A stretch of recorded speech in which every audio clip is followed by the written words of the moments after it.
Chapter 8 of Christianity in the Apostolic Age. Read by Gillian Hendry. Christianity in the Apostolic Age by George Purves. 3. The conversion of Paul. An event soon occurred which was destined to be of supreme importance to the growing faith. This was the conversion of Saul of Tarsus. At the time of Stephen's death, Saul was still a young man. Acts chapter 7 verse 58. His native city, Tarsus in Cilicia, was a place of both political and intellectual renown. It was a free city with large commercial interests and a noted educational centre. Saul's father was of the tribe of Benjamin, Philippians chapter 3 verse 5, and in religion a Pharisee, Acts chapter 23 verse 6. It is not known how the family became residents of Tarsus. An old tradition makes them to have removed thither from Gischala of Galilee when the latter place was captured by the Romans. Others suppose that they were settled in Tarsus by one of the Syrian kings who colonized many Jews in Asia Minor. There is reason to believe that the family connection was a large one. Compare Acts chapter 23 verse 16, Romans chapter 16 verses 7, 11 and 21. It must have been also influential, for Saul was both a citizen of Tarsus, Acts chapter 21 verse 39, and a freeborn Roman, chapter 22 verse 28. While his active relations to the Sanhedrim, of which he seems, though a young man, to have been a member, chapter 26 verse 10, his prominence in Jerusalem, chapter 12 verse 5, and the description which he gives of his high ambitions as a Jew, Philippians chapter 3 verses 4 to 7, indicate that he sprang from no obscure origin. Nothing is known of the way in which his ancestor obtained the Roman citizenship which Saul inherited. Equally uncertain is the origin of the second name, Paul, by which he calls himself, and by which Luke describes him after his missionary work among the Gentiles had begun. Acts chapter 13 verse 9.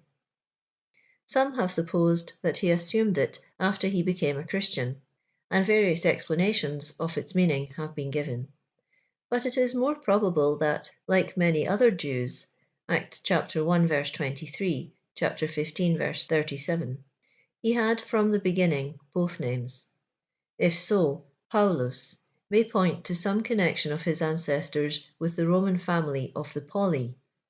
Conybeare and Howson, The Life and Epistles of St. Paul, page 153. Or it may have been adopted for other and perhaps purely personal reasons. Deisman, Bibelstudien, volume 1, page 181. As a Gentile name, it was naturally employed by him in his work among the Gentiles. Although foreign-born, Saul had been reared on strictly Jewish principles. Philippians chapter 3 verses 4 to 7. There is little reason to suppose that he was influenced in his boyhood by the intellectual atmosphere of Tarsus. His earliest education, more probably, was in the narrower sphere of Jewish studies. Like other Jewish boys, he was taught a trade, which in his case was the manufacture of the goat hair tents used by travellers, and when yet a lad, he was sent to Jerusalem to complete his education under one of the great rabbis. Acts chapter 21 verse 3. His teacher was Gamaliel the elder, whose timely address prevented on one occasion the death of the apostles. Section 52. At Gamaliel's feet, Saul learned the traditions of the scribes, took part in their exegetical and casuistic discussions, and imbibed a profound devotion to Judaism and the law. Here also he must have acquired that thorough knowledge of the Old Testament which his epistles reveal. He developed into the intensest of Pharisees. Acts chapter 22 verse 3, chapter 23 verse 6, chapter 26 verse 5, Galatians chapter 1 verse 14, Philippians chapter 3 verse 5.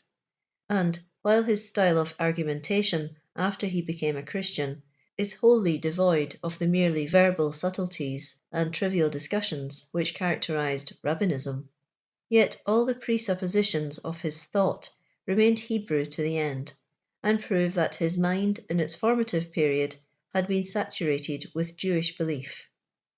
It is true that the speeches and letters of Paul indicate some acquaintance with Hellenic, and especially Stoic, thought. He can hardly be said, indeed, to show acquaintance with Greek literature, for his few quotations, Acts chapter 17 verse 28, Titus chapter 1 verse 12, are not sufficient to prove this. Nor does his style of composition show the rhetorical training of the schools. On the other hand, his use of some philosophical and ethical terms indicates familiarity with pagan culture, and his passion for dialectical argument and for a systematic construction of his teaching appear rather Hellenic than Hebrew. Occasionally, too, he implies acquaintance with the course which pagan history and thought had run. Acts chapter 17 verse 27, 1 Corinthians chapter 1 verse 21, chapter 2 verse 6. This should warn us against an unduly narrow idea of his education. In those days of wide Greek influence, even a pupil in the school of a Jerusalem rabbi might learn something of the thought of the outside world, and Gamaliel was reputed to be fond of Greek learning. It is more likely, however, that these foreign influences came to Saul after he left his teacher. It is not improbable that he returned for a while to Tarsus, since he does not appear to have been in Jerusalem at the time of Christ's crucifixion. If so, he may then have pursued other studies in his native city. Still later, his eager mind, when freed from Jewish shackles and penetrating into the implications of his new faith, may be supposed to have increased its acquaintance with the world's thought, which he found himself obliged to confront. But Hellenic culture never formed a constituent element of his teaching, and in his youth his whole mind was devoted to the study and observance of the Hebrew law. Apart, moreover, from the religious and intellectual influences which acted upon him, Saul of Tarsus possessed a remarkable personality. He was one of those intense natures to whom truth and duty are so commanding as to be at once transmuted into life. His mental aptitudes also were singularly varied, and in every direction almost equally vigorous. He was a keen thinker. To him a principle became at once fruitful of a system, so that he followed an idea to its logical implications. Yet he had a strongly emotional temperament. He was capable of tremendous passion, and he always felt the full reality of what he enjoyed or suffered. At the same time, he was a practical man of affairs, fond of public action, and born to be a leader of others. It is rare to find these qualities combined, but unquestionably they were combined in Paul. They sprang from the wonderful intensity and completeness of his nature. It would seem as if no phase of life or experience were unknown to, or at least unappreciated by, him. There also appears in his conduct a singular union of strength and tenderness, of strenuous energy with pathetic desire for sympathy, of heroic courage with passionate love of friends. Most characteristic of him was the intensity of his religious disposition. To his soul, even as a Jew, the religious view of life was the only real one, and to it he dedicated his powers from his youth. He could truly say late in life, quote, "I thank God whom I serve from my forefathers with a pure conscience." End quote. 2 Timothy chapter 1 verse 3. He was a Pharisee because Pharisaism, with all its faults, was to him the effort to embody perfectly in life the will of God. Such was the man who first appeared upon the scene at Stephen's martyrdom. He had, we may believe, recently returned to Jerusalem, and had doubtless been one of those, Acts chapter 6 verse 9, who, after disputing with the Christian in the synagogue, had prosecuted him before the Sanhedrin. At his feet the witnesses, who cast the first stones at the condemned man, laid their clothes. Forthwith he became the leader of the subsequent persecution. He sought the position, Acts chapter 8 verse 3, and when the disciples fled, He pursued them with authority from the high priest into other cities. Acts chapter 9 verses 1 and 2, chapter 22 verse 5, chapter 27 verse 11. It is probable that this continued for a year or more. The whole intensity of Saul's nature found a vent in this fierce religious crusade. We have some glimpses also into the motives by which he was actuated. He himself refers to his persecution of the disciples as evidence of the sin from which the grace of God had rescued him. For example, Galatians chapter 1 verse 13, 1 Timothy chapter 1 verse 13. He makes it clear that he was animated by zeal for the maintenance of Judaism, against which, since Stephen's address, the disciples appeared to him to be unholy renegades, and that the more he persecuted, the fiercer his zeal became. Galatians chapter 1 verse 14. As he afterwards saw, he was ignorant of the real character of the gospel and acted in utter unbelief of its truth and value. 1 Timothy chapter 1 verse 13. Yet, at the time, he thought that he was doing God's service. Acts chapter 22 verse 3, chapter 26 verse 9. He was a conscientious inquisitor, moved relentlessly to the work by his sense of duty, and he was so entirely blind to any good in the new sect that its extinction seemed to him the best tribute he could offer to Jehovah. It is thus impossible to believe that any predisposition toward Christianity existed in Saul's mind before his conversion. His contact with Stephen had only aroused his anger. It is wholly gratuitous to assume that in his heart he admired what he so violently persecuted. Neither is it possible that his further acquaintance with the Christians made him feel the wrongfulness of his conduct, or doubt the truth as he then held it.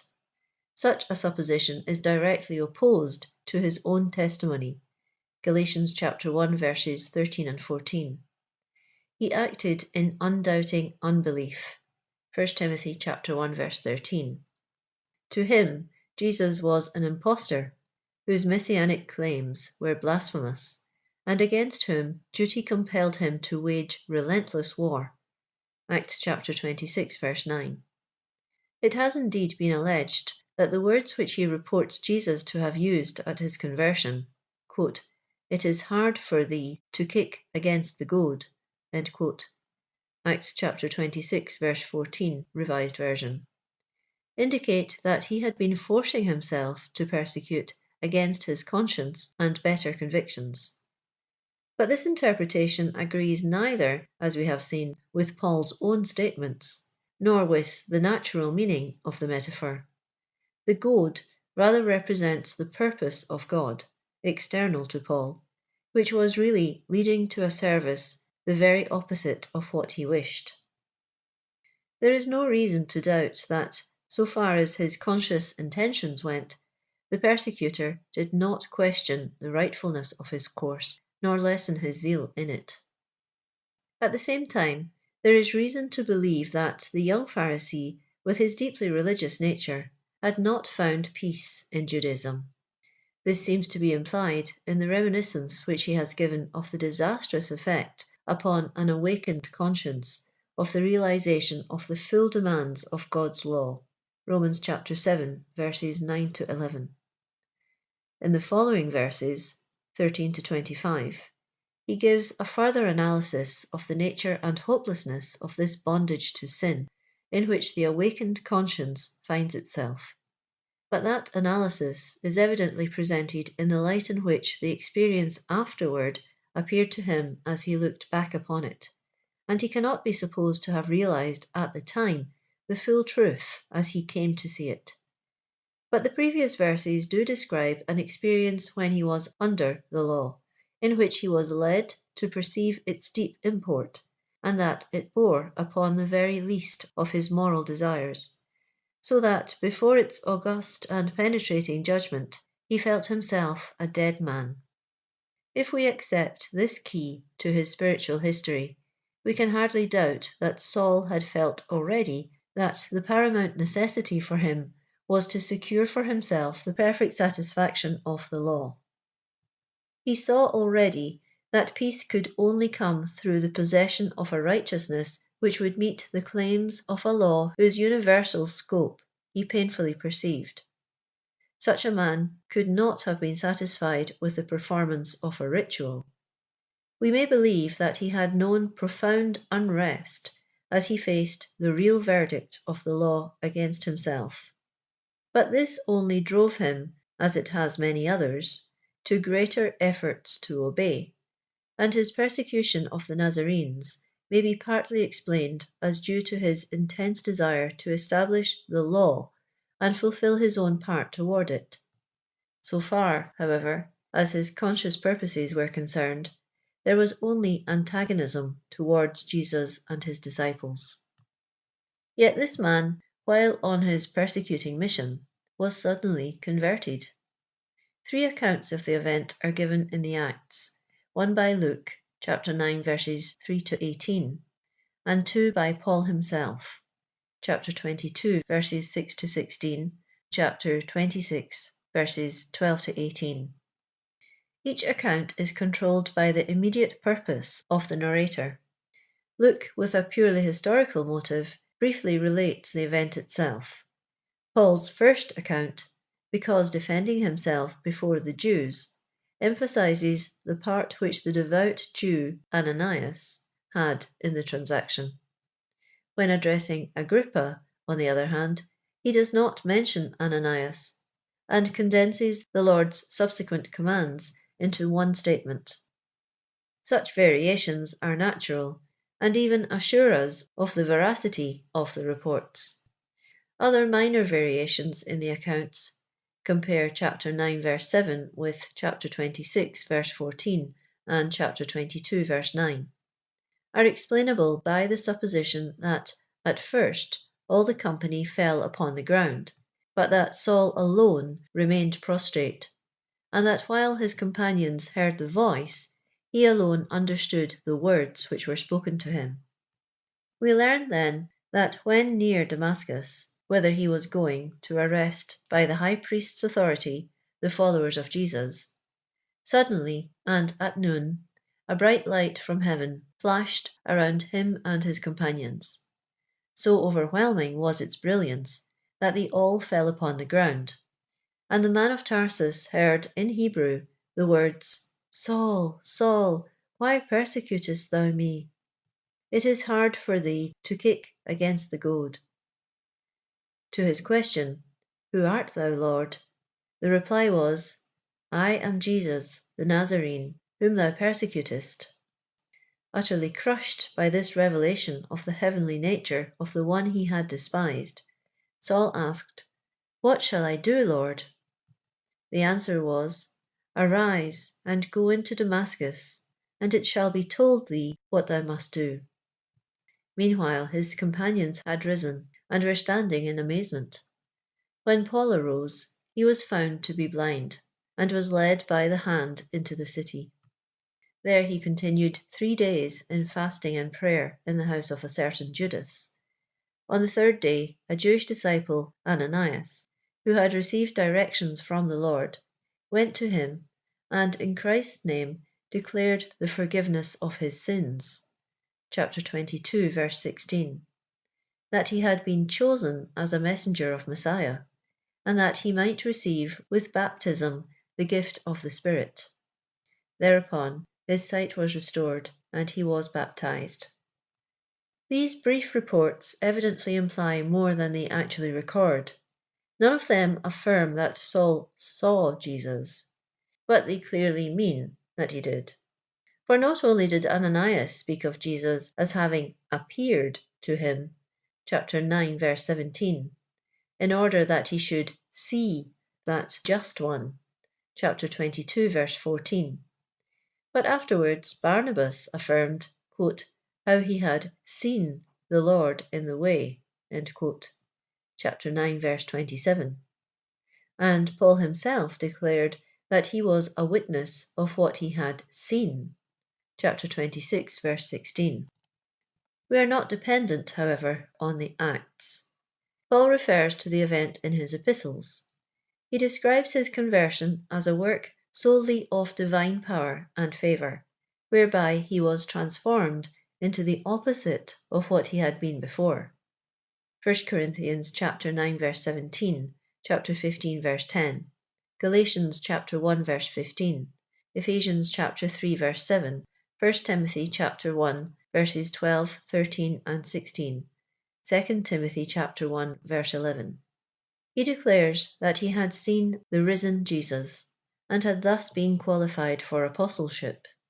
1 Corinthians chapter 9 verse 1, chapter 15 verse 8. He further relates that this objective revelation of the Christ had been accompanied by a spiritual illumination of his mind, so that he was enabled to grasp the truth about Jesus in order to proclaim it to the world. Galatians chapter 1 verse 16. According to his own accounts, therefore, God revealed his Son to and in him. The transaction had both its objective and subjective sides. The former, however, is represented as the basis of the latter. He describes it as a visible appearance of Jesus and a verbal declaration of his will. On the basis of this, he also describes himself as subjectively enlightened and quickened by the power of God, so that he received the new truth and willingly devoted himself to it. The accounts do not represent the transaction, on its subjective side, as entirely instantaneous. It was not magical. 3 days of prayer were required to complete his conversion.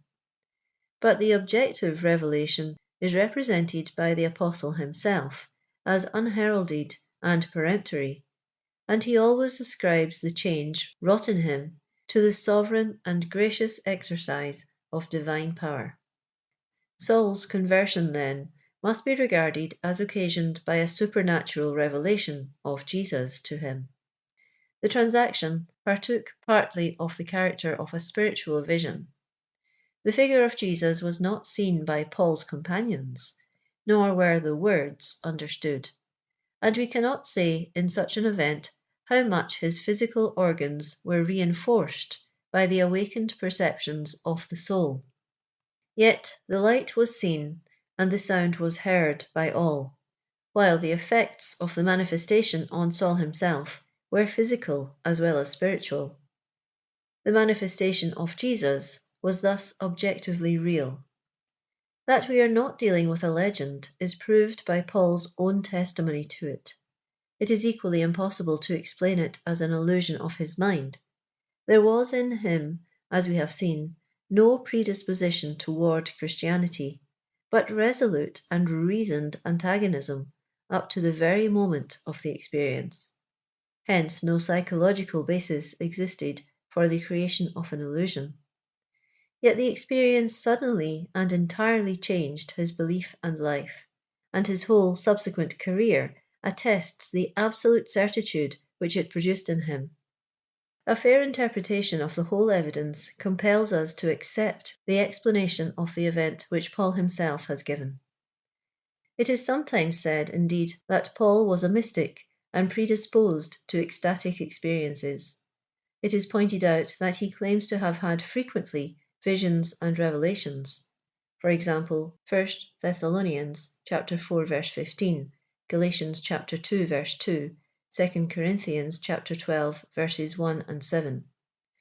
And it is suggested that the very frequency of them throws doubt on their reality. The possibility of such heavenly communications should, however, not be denied by those who accept the supernaturalness of Christianity.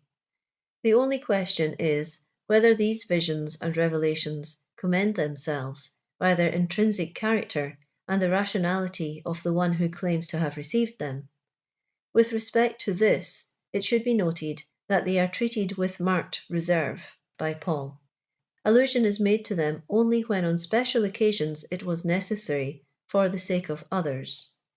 Further, so far as we learn anything about them, they were adapted to the specific needs of the apostle at the time.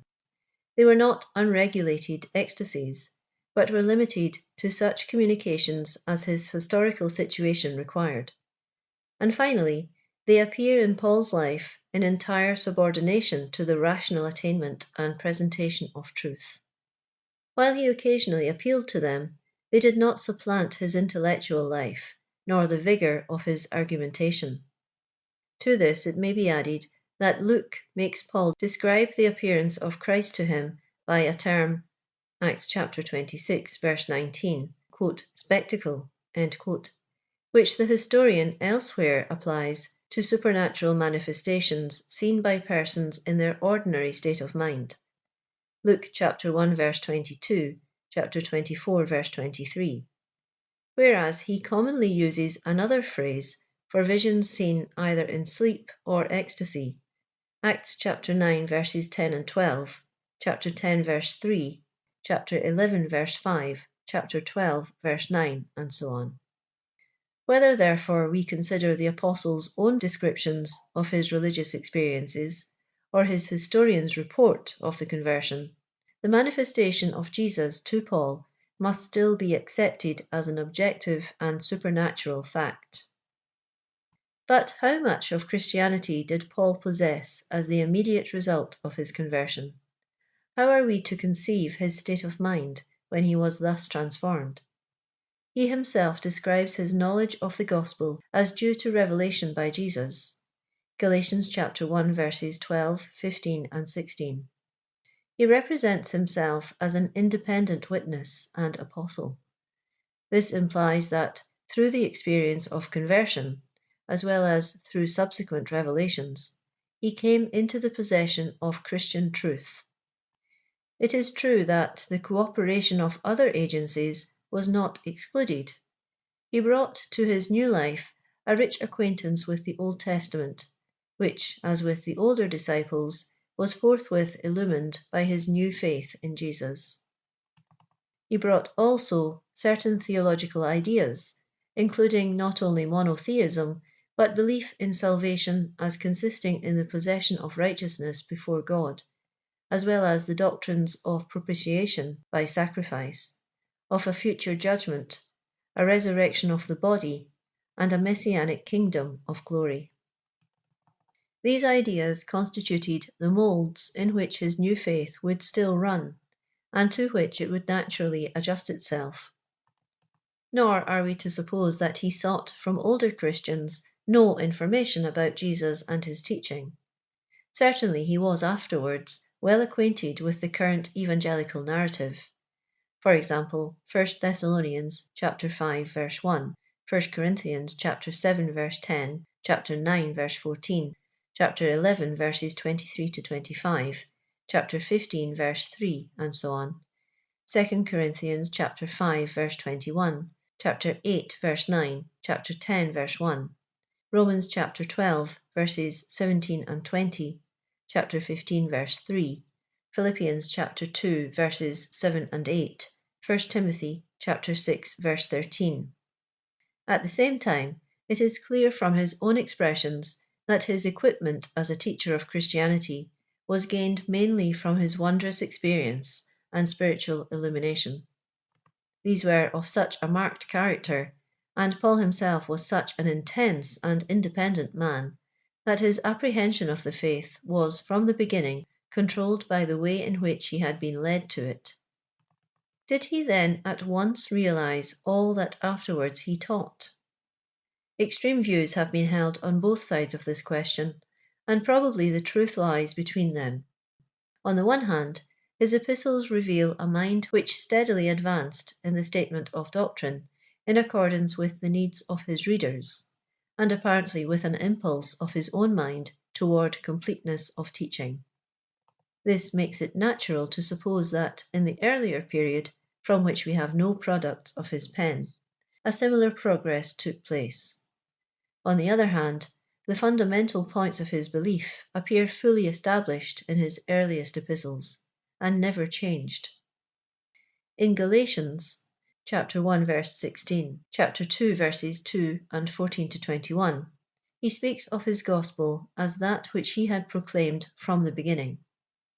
It is probable, therefore, that immediately upon his conversion, he became possessed of the essential points of his distinctive apostolic teaching, while their implications and full expression were were gradually wrought out. What, then, were these fundamental beliefs of the converted persecutor? His knowledge of Jesus and the glory in which he had beheld him constituted the primary fact on which his new faith rested. He now knew that the Nazarene was the Messiah. The crucified was alive and clothed with divine power.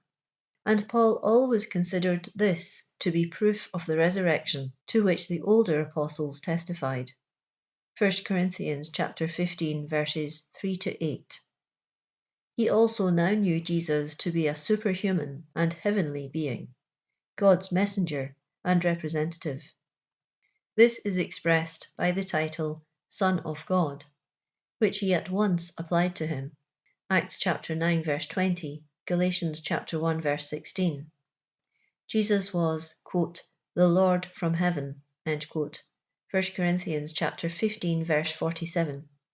There is nothing indeed to show as yet how far Paul penetrated into the mystery of Christ's person, but the sight of Jesus, possessed of divine glory and power, revolutionized his religious thought and gave the fixed point about which faith and duty necessarily turned.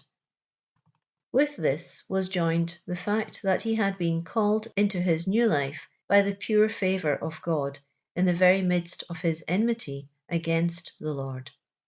His former life now appeared stained by the worst folly and sin. His obedience to the law had not saved him. In fact, his effort to obey it had led him into the greatest sin. His call by Christ had therefore been an act of mere grace. His hope could only rest on the favour and power of Jesus, which had been mercifully shown to him.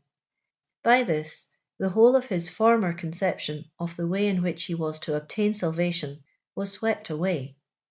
If he had long ago realized that he had not really kept the law, he now realized that salvation was not to be had by him through keeping it. His salvation was of Christ, by grace, and only his faith in the Lord, who had revealed himself, could reassure him as he now contemplated both the unbelief of the past, with its hostility to the truth, and the sinfulness of his heart, as even the law had shown it to him. Thus, the keynotes of Paul's teaching were sounded in the experience through which he was led. Faith in Jesus as the exalted Messiah, who was able to save, and entire dependence on God's grace in Christ, formed from the beginning the two foci of his Christian consciousness. Yet Paul's mind could not have stopped here. Two questions imperatively demanded an answer. How could this salvation by unmerited favour be reconciled with the claims of the law on every man? Why had Messiah died a death of shame? We must ascertain the answer which Paul gave from his own writings. According to Galatians chapter 2, verses 14 to 21, he reminded Peter that they had believed in Jesus in order that they might be justified, that is, declared righteous before God, since they had discovered that by the works of the law none could be justified. Speaking of himself, he adds, quote, I, through the law, note, operating upon Christ, end note, died to the law, note, as the object of my endeavour in order to be saved, end note, that I might live unto God. I have been crucified with Christ, end quote. Still again, chapter 3, verse 13, quote, Christ hath redeemed us from the curse of the law, being made a curse for us, end quote. Compare to Romans chapter 3, verses 21 to 26. These statements show that the death of Jesus was regarded as the satisfaction of the claims of the law upon the sinner. He had paid the penalty which the violated law demanded, had thus procured for the sinner reconciliation with God, the lawgiver, and the faith in Jesus which Paul had found in his conversion to be the sole condition of his enjoyment of salvation, had its sufficiency explained by the completeness of the work which the suffering Messiah had accomplished in his behalf.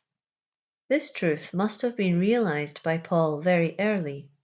It fitted precisely into his Hebrew idea of salvation as the possession of righteousness. The only difference was that this was a righteousness provided by God, not achieved by himself. The idea appears in his earliest recorded address, Acts chapter 13, verse 39. He was doubtless helped to it also by the teaching of the Old Testament, in which he found two passages in particular, which are quoted by him at crucial points in his arguments. The one was the promise to Abraham, Genesis chapter 12, verse 3, chapter 22, verse 18, that in him and in his seed should all nations be blessed, Galatians chapter 3, verses 8, 16, and 29. And the other was the words of Habakkuk, chapter 2, verse 4, which he translates, quote, "The just shall live by faith," end quote. Romans chapter 1, verse 17, Galatians chapter 3, verse 11. In the one case, he found the idea of salvation through a representative. In the other, salvation through faith. Both passages illuminated the doctrine of righteousness procured by the death of Christ for those who believe in him. To Paul, moreover, laying hold of Christ as his Redeemer and Lord, faith meant trust to the point of absolute self-surrender, and the conviction that his life had been taken under the control of Christ, and was revitalized by Christ's indwelling spirit. This was based on the thought that, by the favor of God, he was included in all the work of Christ, and in all of its results. In the most emphatic and intimate sense, he was in Christ. The conception was primarily legal, but also vital. He could not conceive of the one aspect of this union without the other. Christ's satisfaction of the law, for him, involved necessarily the believer's experience of a spiritual transformation corresponding to the work of Christ. In Christ he had died to the law and to sin, and risen unto newness of life toward God. In Christ he had both obtained reconciliation with God and experimental enjoyment of it through the bestowment upon him of Christ's quickening and transforming spirit. Thus he had received the spiritual power by which his sinful nature, or the flesh, was controlled and would finally be destroyed. This was Christ in him, as, on the other hand, Christ had stood for him. In short, as Christ had identified himself with Paul before the law, so by faith Paul identified himself with Christ in his own experience. Faith thus meant for him entire self-surrender to Christ, that both Christ's satisfaction of the law might be his, and the power of the victorious Christ might operate within him. As he wrote, quote, "I have been crucified with Christ," end quote. So he added, quote, "Yet I live, and yet no longer I, but Christ liveth in me. And that life which I now live in the flesh, I live in faith, the faith which is in the Son of God, who loved me and gave himself up for me." End quote. Galatians chapter 2, verse 20, Revised Version. Thus, by this mental and moral revolution, Paul not only became a Christian, but was led to apprehend Christianity in a way destined to be of the greatest significance for the history of the faith. The true relation of the believer to the law was discovered. The latter was a preparation for faith. It was intended to disclose the sinner's need of Christ. Therewith, the death of Christ took on its full significance as the satisfaction of the law for the believer, and the idea that the Jewish law was permanently binding on believers received its death blow. All this was but the logical unfolding of the doctrine of salvation by faith in Jesus, which Peter and others had preached. It was also the logical result of that faith in himself, which Jesus had required of his disciples. See section 14. But through the conversion of Paul, the truth was brought to full expression, and the man and the doctrine were prepared which were destined to release the new faith from Judaism and to interpret it to the Gentile world. Paul's life immediately after his conversion is traced briefly in Acts chapter 9 verses 19 to 30 and Galatians chapter 1 verses 16 to 24. Compare also 2 Corinthians chapter 11 verses 32 and 33. He soon began, on the authority of his new commission, to preach in the synagogues of Damascus that Jesus was the Son of God, and to prove him to be Messiah. Filled with the joy of personal salvation, convinced that the risen Christ had appeared to him and made him his ambassador, illuminated in his understanding of the Scriptures by his new faith, he bore his testimony to the heavenly dignity of Jesus and the truth of his messianic claims. Such a man as he needed only the experience through which he had passed to be at once qualified for service. But while he made disciples, his course roused, as was natural, the hatred of the Jews. The latter were favoured in a plot to kill him by the fact that Damascus was then under the control of the Nabateans, a nation inhabiting ancient Edom. The daughter of the reigning king, Aretas IV, had been the first wife of Herod Antipas. In BC 88, the Nabateans had conquered Damascus, and even after the Roman conquest of Syria, their hold on the ancient city continued more or less constant. It has been noted that from 35 to 61 AD, there are no Damascene coins bearing the emperor's image. While the precise and probably fluctuating political relations of Damascus during the first century are often obscure, there is no reason to question Paul's statement that it was at this time governed by the ethnarch of Aretas. 2 Corinthians chapter 11 verse 32.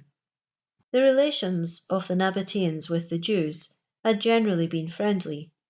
It is not surprising, therefore, that the ethnarch lent his aid to the Jews and sought to prevent Paul's escape. The latter, however, was let down in a basket from the window in the wall, and so secured his liberty. In this period, however, occurred Paul's sojourn in Arabia, to which he alludes in Galatians chapter 1 verse 17.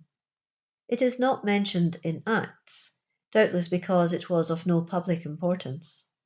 Paul mentions it simply to show that after his conversion he had not sought instruction from the older apostles. The journey seems to have taken place either during his work in Damascus, related by Luke, or else after his escape from the city. In either case, he returned to Damascus from Arabia. The length of his stay in Arabia and what he did there are equally unknown. Some have supposed that he sought a field of work. Others, with more probability, suppose that he sought retirement and opportunity for reflection. Neither do we know the place in Arabia to which he retired. But wherever, in the 3 years following his conversion, we place the journey to Arabia, the principal fact is that he first made Damascus, whither he had gone as a persecutor, the scene of his confession of Jesus and of his earliest service to the cause he had so suddenly been led to espouse.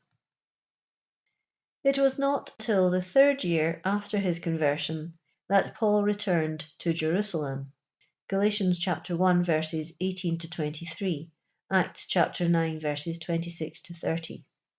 He tells us that he went to visit Peter, wishing doubtless to connect his own work with that of the original apostles. He mentions also that of the leaders of the Jerusalem church he saw, besides Peter, only James, the Lord's brother, that his stay was limited to 15 days, and that then, being still unknown by face to the churches of Judea, he departed to Syria and Cilicia to preach the faith which formerly he had destroyed. The account in Acts gives other particulars.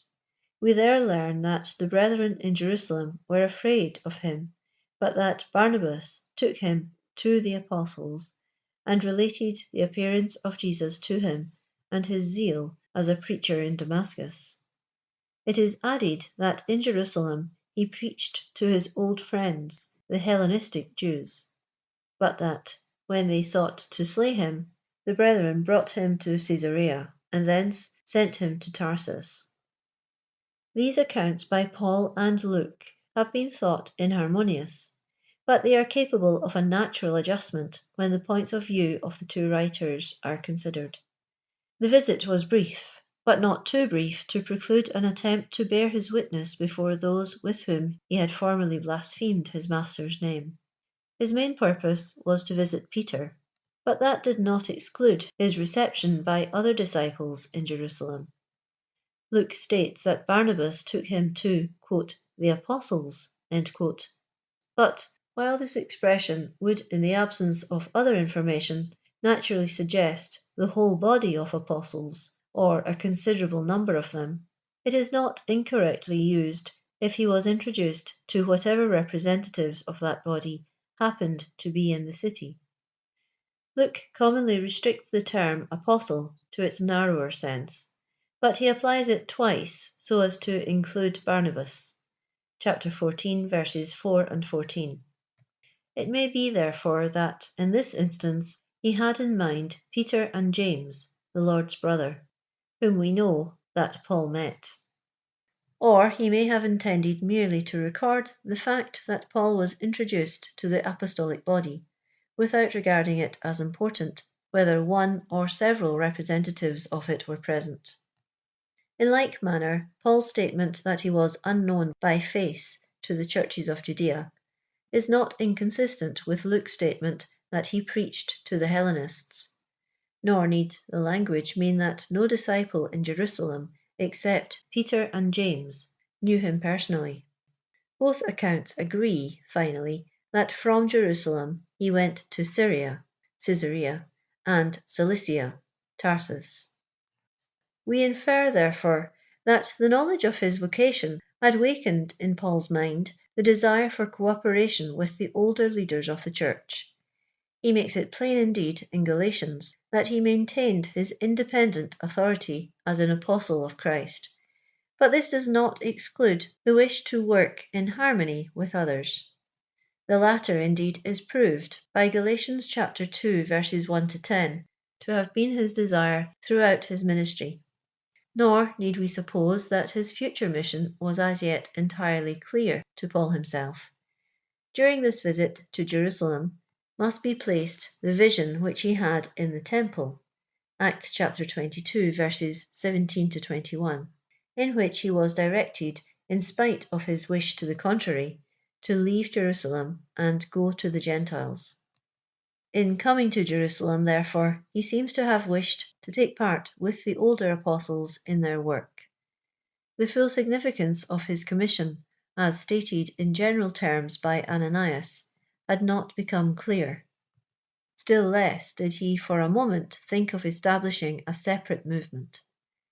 The vision in the temple, however, made his commission clearer, and with the cordial recognition of his vocation by at least the leaders of the church in Jerusalem, did he seek other fields of labour. Still further, there is no evidence that the question of the observance of the law by Gentile converts had yet been raised. We cannot say whether the conversion of Cornelius had occurred. If it had, the brethren in Jerusalem, not foreseeing the storm which was to arise afterwards on this subject, would the more readily assume that Paul might evangelize Gentiles without disturbing the existing status. But more probably, the question had not yet been raised at all. Zeal for the extension of the faith absorbed attention, and the Jews themselves had so long engaged in proselyting that similar work by the Christians must have seemed not unnatural. Moreover, Paul, then as afterwards, was bent on first offering the gospel to the Jews in foreign lands, and from the synagogue reaching the Gentiles. We may therefore believe that his peculiar vocation opened before him gradually. The situation, both as regards his attitude and that of the Mother Church, was not such as to call forth any friction. And this was true, although, as we have seen, both his religious experience and the commission he had received pointed, as subsequent events proved, to a gospel for Gentiles independent of any relation to the Jewish law. The expanding Christianity was, however, being provided with its future leader. Paul's life for the next 8 or 9 years is for us wholly in the dark. He implies, Galatians chapter 1 verse 23, that he was actively engaged in preaching Jesus. The churches of Cilicia, Acts chapter 15 verse 41, with others in Syria, may have owed their origin to his labours during this period. How far they contained Gentiles we do not know. Yet the fact that afterwards Barnabas brought Paul from Tarsus to Antioch, when the distinctively Gentile work in the latter city began, seems to imply that already his labours had been among Gentiles, and that Christ's commission of him to such work was known. But this obscure period must have been a fruitful one in Paul's own life. The significance and implications of his faith must have become clearer to him. His understanding of the mission and teaching of his Lord must have advanced. The widening work must have increasingly attracted him. The claims of Judaism must have daily hung more loosely upon him, for when he next appears in the history, we find him fully committed to the freedom of Gentiles from the law. During this period, he had also many experiences in the service and fellowship of Jesus, which, though unknown to us, entered profoundly into his religious life. For here we must place some of the perils which he endured. 2 Corinthians chapter 11 verses 23 to 27, and the visions and revelations which he received. 2 Corinthians chapter 12 verses 1 to 9, to which he afterwards alluded. We may, in short, believe that during this period, Paul was finally prepared, mentally and spiritually, for the still greater service which lay before him. End of chapter 8.